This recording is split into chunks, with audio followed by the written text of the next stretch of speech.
भारत हर प्रकार के प्राकृतिक संसाधनों एवं मानव संसाधनों से संपन्न देश है।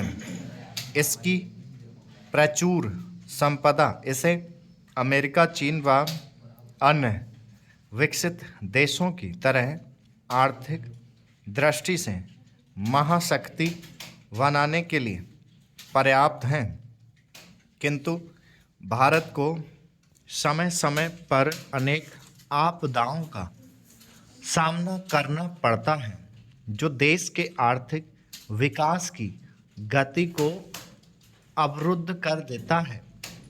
इन प्राकृतिक आपदाओं में बाढ़ एक प्रमुख प्राकृतिक आपदा है, जिसका सामना भारत को प्रत्येक वर्ष करना पड़ता है। चारों ओर जल प्रलय और जिसमें खेत के खेत बहे जा रहे हों, मरे हुए मवेशियों की लाशें डूबती नजर आ रही हों, लोग अपनी जान बचाने के लिए सुरक्षित स्थान की तलाश में पानी में तैरते हुए नजर आ रहे हों। ये दृश्य बाढ़ की विभीषिका को दर्शाने के लिए पर्याप्त हैं। अपेक्षित वैज्ञानिक प्रगति के बावजूद भी प्राकृतिक आपदाओं पर मानव अब तक भी पूरी तरह नियंत्रण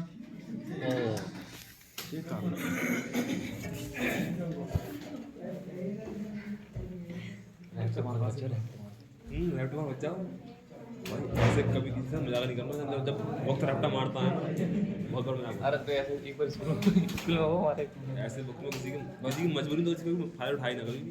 अच्छा पूरी तरह नियंत्रण कर पाने में कितना अक्षम है, इसका प्रत्यक्ष उदाहरण बाढ़ के दौरान दिखाई पड़ता है। कवि जयशंकर प्रसाद ने महाकाव्य कामायनी के प्रारंभ में जल प्रलय की विभीषिका का वर्णन करते हुए लिखा है, बाढ़ एवं उसका प्रभाव क्षेत्र। बाढ़ की विभीषिका के बारे में चर्चा करने से पहले यह जान लेना आवश्यक है कि बाढ़ वास्तव में है क्या। दरअसल जब बरसात के मौसम में नदियों के जल स्तर में वृद्धि होती है, तो इसके कारण बाढ़ की स्थिति उत्पन्न हो जाती है। नदियों का पानी तीव्र वेग के कारण निचले क्षेत्रों में भर जाता है। नदियों के आसपास के क्षेत्रों में भी पानी जमा हो जाता है। नदी के आसपास के क्षेत्रों में पानी जमा होने की यह स्थिति ही बाढ़ कहलाती है। प्रत्येक वर्ष जून से सितंबर के महीने तक भारत में अत्यधिक वर्षा होती है, इसलिए इसी अवधि के दौरान देश के अधिकतर हिस्सों में बाढ़ का कहर देखने को मिलता है। बाढ़ की विभीषिका का दृश्य बहुत भयावह होता है। चारों ओर अफरा तफरी का माहौल होता है। लोग अपनी जान बचाने का विफल प्रयास करते नजर आते हैं। चारों ओर जल जमाव हो जाने के कारण पानी में तैरते हुए उनके लिए भागना भी कठिन हो जाता है। जल प्रवाह तेज होने या नदियों के तटबंध टूटने से आई बाढ़ में लोगों को अपनी जान बचाने का भी मौका नहीं मिलता। मिट्टी तथा खपरैल से बने घर ताश के पत्तों की तरह बाढ़ के पानी में बहते नजर आते हैं। चारों ओर चीख पुकार की आवाज़ें सुनाई देती हैं। लोग जान बचाने के लिए ऊंचे स्थानों की शरण लेते नजर आते हैं। ऊंचा स्थान ना मिलने की स्थिति में लोगों को पेड़ों पर भी शरण लेने को विवश होना पड़ता है। खुले आसमान के नीचे बाढ़ग्रस्त क्षेत्रों में रहना मौत को दावत देने जैसा ही होता है। ऐसी विपदा की स्थिति में नदी में जान बचाने के लिए तैरते हुए दुख एवं भय को और बढ़ा देती है।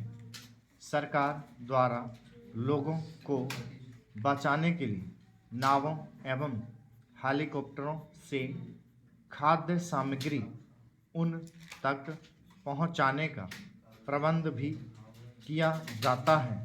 लोग इन खाद्य सामग्रियों पर जानवरों की भांति टूट पड़ते हैं। इस प्रकार बाढ़ की विभीषिका मानव को पशु बनाने के लिए विवश कर देती है। लोग अपनी जान बचाने के लिए कुछ भी करने को तैयार रहते हैं। जहां एक ओर बाढ़ अपने साथ कहर लाती है, वहीं बाढ़ से एक लाभ भी है। इसके साथ आने वाली उपजाऊ मिट्टी से नदियों के आसपास का क्षेत्र उर्वर हो जाता है, किंतु यह लाभ इससे होने वाली हानियों की तुलना में नगण्य है। इससे होने वाली हानियों की क्षतिपूर्ति करना बाद में काफ़ी कष्टदायी होता है। बाढ़ से धन जन की अपार हानि होती है। सड़कें टूट जाती हैं, रेल मार्ग अवरुद्ध हो जाता है। सड़कों एवं रेल मार्गों के अवरुद्ध होने से यातायात एवं परिवहन बाधित होता है, जिससे जनजीवन ठप हो जाता है। इस प्रकार एक ओर तो लोग बाढ़ से परेशान रहते हैं, दूसरी ओर उन तक खाद्य सामग्री की पहुंच भी मुश्किल हो जाती है। बाढ़ के कारण लाखों एकड़ क्षेत्र की फसल बर्बाद हो जाती है।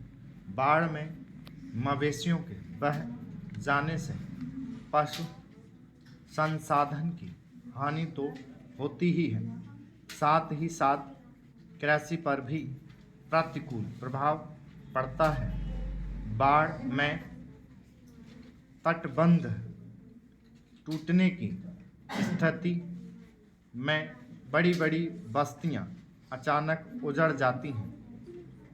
इस तरह बाढ़ के कारण लोगों को अपने घरों से भी हाथ धोना पड़ता है, जिस कारण लोग विस्थापित हो जाते हैं। कवि सूर्यकांत त्रिपाठी निराला की लिखी हुई इन पंक्तियों में बाढ़ का सजीव चित्रण हुआ है।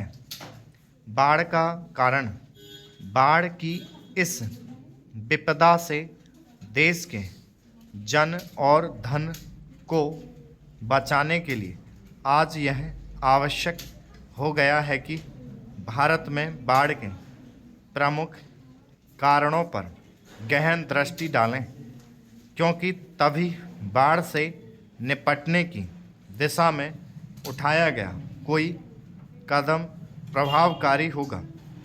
भारत में अत्यधिक वर्षा बाढ़ का एक प्रमुख कारण है। विशेष रूप से कम समय में अधिक वर्षा बहुत चिंता का विषय है। उदाहरण स्वरूप जून 2013 में उत्तराखंड में हुई भारी वर्षा एवं तबाही का दृश्य आज भी लोगों के मन में डर पैदा कर देता है। स्टॉप। गुड। ये बातें नहीं, जिनका हो गया हो वो रीचेक कर ले।